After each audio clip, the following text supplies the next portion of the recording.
Salah satu tantangan bagi kita, bapak-bapak dan ibu, kita semua, saya dan kita semua, adalah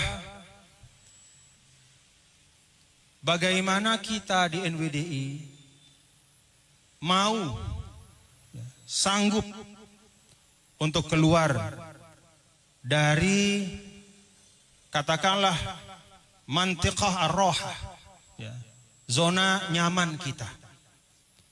NWDI sebagai organisasi yang katakanlah terbesar, bukan hanya di NTB untuk dakwah Islamiyah, tapi bahkan mungkin di Nusa Tenggara dan Bali, di bagian timur Indonesia.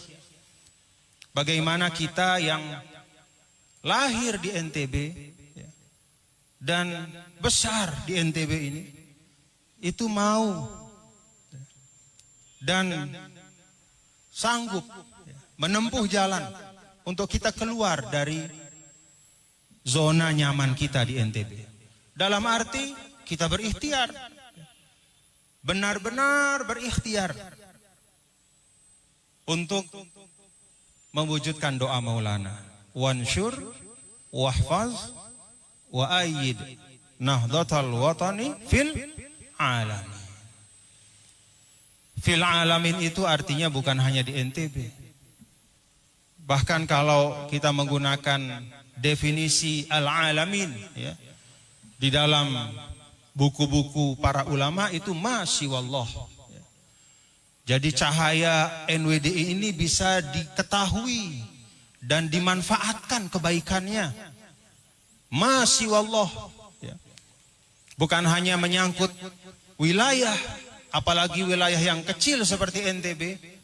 Bahkan dia tidak hanya mencakup satu negara seperti Indonesia atau wilayah yang luas sedunia, tapi fil alamin itu juga mencakup tidak hanya manusia, tetapi seluruh alam raya, makhluk selain Allah. Makanya saya senang tadi Pak Sekjen sudah bicara tentang sedekah oksigen.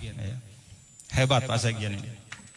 Walaupun yang namanya sedekah itu kan kita memberikan apa yang kita punya.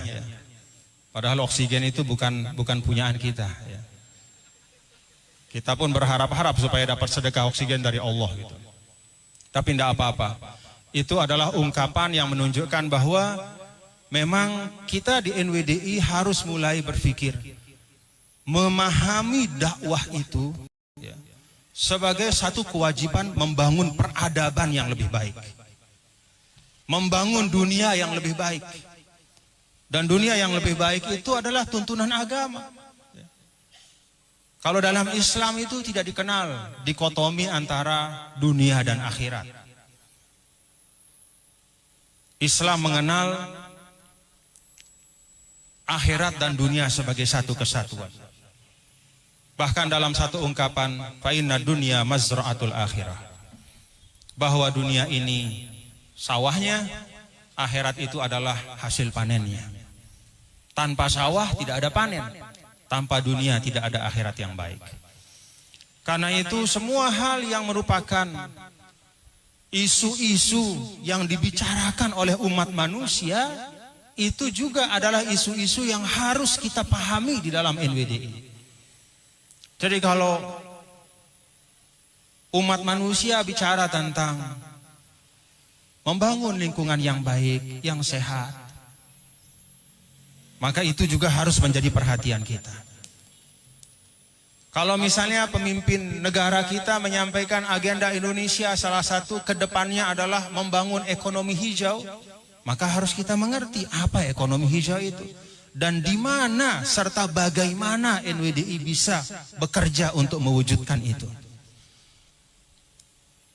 NWDI ini organisasi keagamaan, organisasi dakwah.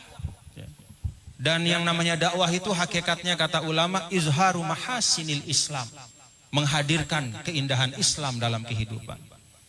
Jadi dakwah itu bukan identik dengan ceramah, bukan identik dengan satu momen keagamaan tertentu, tapi izharu mahasinil Islam, seluruh aktivitas kehidupan kita yang mampu memunculkan keindahan Islam.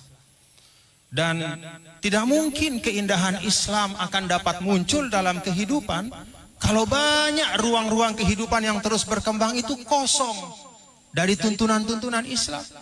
Atau kita tidak mampu menerjemahkan apa yang ada di dalam Al-Quran hadis, dalam agama kita, dan di dalam warisan perjuangan Maulana untuk mengisi ruang-ruang yang ada di dalam peradaban manusia itu. Ruang itu sangat luas. Dan kita bersyukur dalam Islam bahwa kalau akidah dan ritual ibadah itu asasnya adalah kepastian, maka di dalam ruang muamalah itu agama memberikan kita keleluasaan.